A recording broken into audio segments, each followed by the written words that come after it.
पैसे सेव करना आज के टाइम में एक बहुत बड़ा चैलेंज बन गया है। खासकर अगर आप एक मिडिल क्लास फैमिली से हो तो यहाँ पर तो ये काम आपके लिए और भी ज़्यादा मुश्किल हो जाता है, क्योंकि एक तो ऑलरेडी इतने एक्सपेंसेस होते हैं और फाइनेंशियल नॉलेज कम होने की वजह से हमारे वो पैसे भी खर्च हो जाते हैं जो एक्चुअल में बच सकते थे। बट अगर आपने आज की इस वीडियो को पूरा देखा तो मैं गारंटी देता हूँ कि आप खुद ब खुद पैसा सेव करने पर मजबूर हो जाओगे, क्योंकि आज मैं आपको कुछ थ्योरेटिकल नहीं बल्कि प्रैक्टिकल हैक्स बताऊंगा ताकि इनको आप खुद से रिलेट कर पाओ और अपनी सैलरी या इनकम के हिसाब से अपनी लाइफ में अप्लाई कर सको। तो चलिए बिना इंट्रो में आप ज़्यादा टाइम लगाए सीधा पॉइंट्स पर आते हैं। Hack number 1, the 15 days rule. ये रूल कहता है कि जब भी आपको कोई ऐसी चीज़ दिखे जिसे देखते ही आपको उसको खरीद लेने का मन करे, तो ऐसे में उसे फौरन खरीदने की जगह बस आपको अपने आप को सिर्फ 15 दिनों तक रोक कर रखना है। मतलब 15 दिनों तक आपको वो चीज़ खरीद लेने से खुद को कैसे भी करके बचाना है। ऐसा करने से आपके माइंड में कुछ कमाल के चेंजेस होते हैं। आप जब 15 दिनों तक खुद को रोक कर रखते हो तो उस टाइम पर आकर अब आप इमोशनली नहीं बल्कि लॉजिकली चीज़ों को देखते हो और आपको फील होता है कि जो चीज़ खरीदने के लिए आप इतने उतावले हो रहे थे वो आपके इतने ज़्यादा काम की भी नहीं है। क्योंकि नॉर्मली हम किसी भी चीज़ को खरीदने के लिए तब ज़्यादा उतावले हो जाते हैं जब या तो उस पर कोई सेल चल रही हो, या आपने वो चीज़ अपने किसी फ्रेंड के पास देख ली हो, या फिर आपको ये किसी दूसरे इंसान ने रिकमेंड कर दी हो। इतने दिनों में आपको खुद ही ये पता चल जाएगा कि वो चीज़ आपके लिए कितनी ज़रूरी है। हाँ, कुछ चीज़ें हमारे लिए एक्चुअल में इम्पॉर्टेंट होती हैं, बट इससे कहीं ज़्यादा चीज़ें हमारे लिए उतनी यूज़फुल ही नहीं होती हैं। तो ये रूल अगर आप भी अपनाओगे तो आप भी वहाँ अपना पैसा खर्च करने से बच जाओगे जो आपके लिए उतना मायने नहीं रखता था। Hack number 2, avoid advertising as much as possible. घर से निकलते ही कुछ दूर चलते ही जहाँ जहाँ आपकी नज़र जाएगी आपको हर जगह एडवर्टाइजिंग दिखेगी।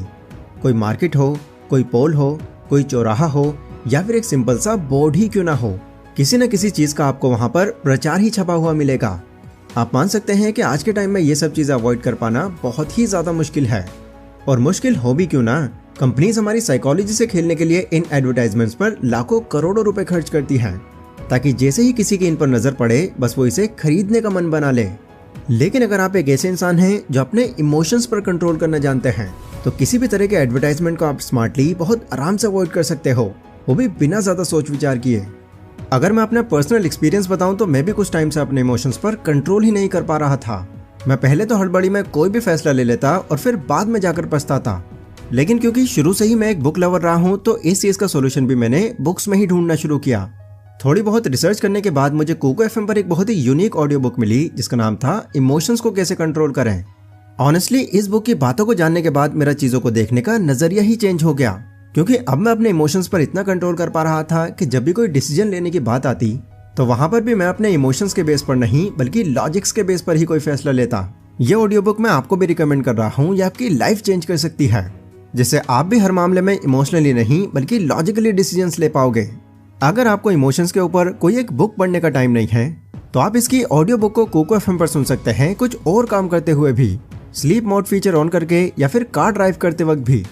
कोको एफएम जिनको नहीं पता उनको मैं बता दूं कि ये इंडिया का एक ऑडियो शो प्लेटफॉर्म है जिनके लगभग 2.5 मिलियन से भी ज़्यादा पेड यूजर्स हैं। और जैसे कि मैंने बताया कि मैं खुद भी इस ऐप को यूज़ करता हूँ और बहुत सारी ऐसी बुक्स की नॉलेज भी मैंने इस ऐप से ली है जिन्हें मैं फिजिकली रीड नहीं कर पाया। और अभी रिसेंटली इसमें कुछ न्यू फीचर्स ऐड हुए हैं जो आपके इस लर्निंग एक्सपीरियंस को और एनहेंस कर देते हैं, जैसे कि drive mode feature, saving notes का फीचर और स्लीपिंग टाइमर का फीचर। वैसे इसकी जो मंथली मेंबरशिप है वो 99 रुपीज़ की है, बट क्योंकि कोको एफएम पर एक बहुत ही स्पेशल ऑफर चल रहा है जिसमें आपको इनकी पहले महीने की मेंबरशिप पर पूरे 50% का ऑफ मिल सकता है। बस डिस्क्रिप्शन में मैंने आपको जो लिंक दिया है इसे क्लिक करके जैसे ही आप इस ऐप पर जाते हो तो यहाँ पर आपको कूपन कोड सेक्शन में DH50 नाम से ये कोड ऐड करना है। देन इमीडिएटली ये पहले महीने की मेंबरशिप 99 से घटकर सीधा 49 हो जाएगी। मतलब सिर्फ 49 रुपीज़ में आपको लगभग 10,000 घंटों के ऑडियो शोज का फुल एक्सेस मिल जाएगा। और ये प्राइस अगर आप गौर करो तो एक कॉफ़ी के प्राइस से भी कम है। तो डिस्क्रिप्शन और फर्स्ट कमेंट में इसका लिंक है, अभी इस लिमिटेड ऑफर का पूरा फ़ायदा उठाएं। Hack number 3, save money automatically. खर्चों के बीच में से कुछ पैसे अलग से सेव करने के लिए निकाल पाना बहुत बड़ा चैलेंज है, खासकर तब जब आपने अपनी इनकम के जितने ही अपने खर्चे भी बना लिए हैं और महीने के आखिर में आते आते आपकी सारी सैलरी खत्म हो जाती है। और दोस्तों अक्सर ऐसा हमारे साथ तब होता है जब हमारा सारा पैसा हमारी नज़रों के सामने होता है।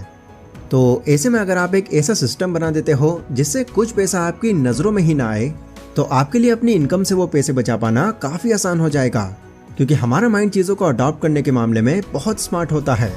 ये सिर्फ कुछ ही टाइम लेगा आपसे, और धीरे धीरे आपको ये फील भी होना बंद हो जाएगा कि आपका कुछ पैसा कहीं सेव भी हो रहा है।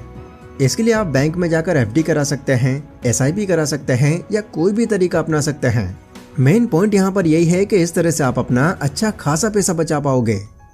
Hack number 4, eat before going for shopping. ये पॉइंट शायद आपको थोड़ा वियर्ड लग सकता है, बट क्योंकि हम पैसा बचाना सीख रहे हैं तो हम हर उस तरीके को इस्तेमाल करेंगे जो हमारा थोड़ा सा भी पैसा बचाए। आपके साथ कितनी बार ऐसा हुआ है कि आप बाहर कुछ खरीदने गए, बट रास्ते में आपको किसी डिलीशियस फूड की खुशबू ने रोक लिया।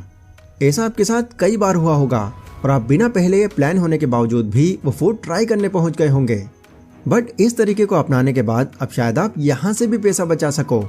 आप जब भी कहीं पर कुछ खरीदने जाओ, बस घर पर ही जाने से पहले कुछ ना कुछ पेट भरकर खाकर जरूर जाओ, ताकि रास्ते में फिर आगे आपके किसी भी तरह की फूड शॉप पड़े आपका ध्यान भटकने से बच जाए। Hack number 5, create a list before shopping. जैसे कि मैंने दूसरे पॉइंट में डिस्कस किया, कंपनीज अपने प्रोडक्ट की इस तरीके से मार्केटिंग करती हैं कि सामने वाला उससे देखते ही अट्रैक्ट हो जाए, और ना सिर्फ अट्रैक्ट हो जाए बल्कि उसे खरीदने के लिए भी आगे आ जाए। पर इस तरह की मार्केटिंग से बचने का एक दूसरा सॉल्यूशन ये भी है कि आप पहले से ही एक लिस्ट बनाकर निकलो। मतलब कि कहीं भी शॉपिंग करने जाने से पहले आप उन चीज़ों की पहले ही एक लिस्ट बना लो जिनकी आपको एक्चुअल में नीड है। ये चीज़ एक तो अनइम्पॉर्टेंट चीज़ों में आपको उलझने से बचाएगी, एंड सेकेंड एक लिस्ट होने से आपका वहाँ पर टाइम भी बहुत कम लगेगा, क्योंकि पहले ही आपको ये क्लियर होगा कि ये चीज़ें खरीद कर अब आपको वापस चले जाना है। Hack number 6, use cash. India एक ग्रोइंग कंट्रीज में से एक है, और पिछले कुछ सालों में यहाँ पर डिजिटल पेमेंट्स के ऊपर बहुत ज़्यादा फोकस किया जा रहा है, एंड एक विजन रखा जा रहा है कि जितना ज़्यादा हो सके पेमेंट्स को डिजिटल में कन्वर्ट कर दिया जाए। और ये होना काफ़ी हद तक सही भी है, क्योंकि ये प्रोसेस एक तो आपका टाइम बचाता है, और दूसरा इसमें फ्रॉड होने के चांसेस बहुत ही ज़्यादा कम होते हैं। लेकिन आपने ये बात तो सुनी होगी कि हम इंसानों का जो ब्रेन होता है वो किसी भी चीज़ को खो देने से बहुत डरता है, और इसको अगर आप पैसों की तरफ करके देखो तो यस, एक मिडिल क्लास इंसान के लिए पैसा भी बहुत मायने रखता है। एंड जब भी कहीं खर्च करने के बाद आपका पैसा खत्म हो जाता है तो अंदर ही अंदर आपको कुछ ऐसा फील होता है कि आपने कोई बड़ी चीज़ खो दी है। पर एक चीज़ पर आप गौर करना कि ये तब हमारे साथ ज़्यादा होता है जब हम फिजिकल पेमेंट्स यानी कि कैश का यूज़ करते हैं, एंड कार्ड या फिर UPI से पेमेंट करते टाइम हमें ये उतना फील नहीं होता, क्योंकि डिजिटल पेमेंट फिजिकल कैश की तरह हमारी पॉकेट से नहीं निकलती। तो ऐसे में अगर आप डिजिटल पेमेंट्स को कम करके थोड़ा कैश का ज़्यादा यूज़ करते हो तो इससे भी आप अपने माइंड को कम खर्च करने के लिए ट्रिक कर सकते हो, क्योंकि खर्च करते टाइम जितना भी आपकी पॉकेट से पैसा निकलता रहेगा आपका मन उतना ही अजीब फील करेगा, और एक मोमेंट पर अगर आप खुद ही ज़्यादा खर्च करने से बचने पर मजबूर हो जाओगे। Hack number 7, convert your price into your time. Now ये एक बहुत ही इंपॉर्टेंट पॉइंट है, इसे ज़रा ध्यान से सुनना। अगर आपको ये पता करना है कि जो भी चीज़ आप परचेज करने जा रहे हो वो आपके लिए इम्पॉर्टेंट है या अनइम्पॉर्टेंट, तो इसके लिए बस आपको उस चीज़ के प्राइस को अपने टाइम से कन्वर्ट करके देखना है और पता लगाना है कि इसके बदले आपकी लाइफ का कितना टाइम जा रहा है। जैसे फॉर एग्जाम्पल मान लो आपको आईफोन खरीदने की इच्छा है और उस आईफोन की प्राइस लगभग 1 लाख रुपए है, बट अभी आप एक जॉब कर रहे हो और आपकी सैलरी सिर्फ 20,000 रुपए है। तो ऐसे में बिना एक भी पैसा खर्च किए आप सिर्फ इसके लिए ही पैसे बचाते हो, तो ये फ़ोन लगभग आपकी लाइफ के 5 महीने 21 हफ्ते और अप्रॉक्सीमेटली 152 दिन ले रहा है। मतलब पहले इतने टाइम तक आपसे ये मेहनत कराएगा और तब आपको ये मिलेगा। अब अगर आपको इसके लिए इतना सारा टाइम देना वर्थ लग रहा है तो कोई नहीं, आप इसके लिए ज़रूर मेहनत करो। बट अगर ये आपके टाइम के हिसाब से उतना इम्पोर्टेंट नहीं लग रहा तो इसको अपनी लाइफ का इतना टाइम देने से आपको बचना चाहिए और दूसरे किसी ऐसे प्रोडक्ट से उसे आपको रिप्लेस कर देना चाहिए जिसे आप कम टाइम में अफोर्ड कर सको। दोस्तों एग्जाम्पल भले ही मैंने आपको यहाँ पर आईफोन का दिया है, पर यह हर चीज़ पर अप्लाई होता है एंड इससे आप इजीली ये जान सकते हो कि कौन सी चीज़ आपकी लाइफ में ज़्यादा वैल्यू रखती है और कौन सी नहीं। तो दोस्तों ये थे वो 7 हैक्स जिनसे आप अलग अलग तरह से अपने पैसों को सेव कर सकते हो। मुझे कमेंट करके ज़रूर बताना कि इनमें से कौन कौन से तरीके आप ऑलरेडी यूज़ कर रहे हो। ये वीडियो अगर आपको पसंद आई हो तो इसको लाइक ज़रूर करें एंड कमेंट सेक्शन में मैंने कोको FM एप्लीकेशन का लिंक दिया हुआ है। अपने इमोशंस पर अपना कंट्रोल पाने के लिए इस ऑडियो बुक को ज़रूर चेकआउट करना, क्योंकि ये जितने भी पॉइंट्स मैंने आपको बताए हैं वो कहीं ना कहीं तभी पॉसिबल हो पाएंगे जब आपका अपने इमोशंस पर कंट्रोल होगा। लिंक वीडियो के डिस्क्रिप्शन और पिन कमेंट में है। तो फिलहाल आज की इस वीडियो में बस इतना ही।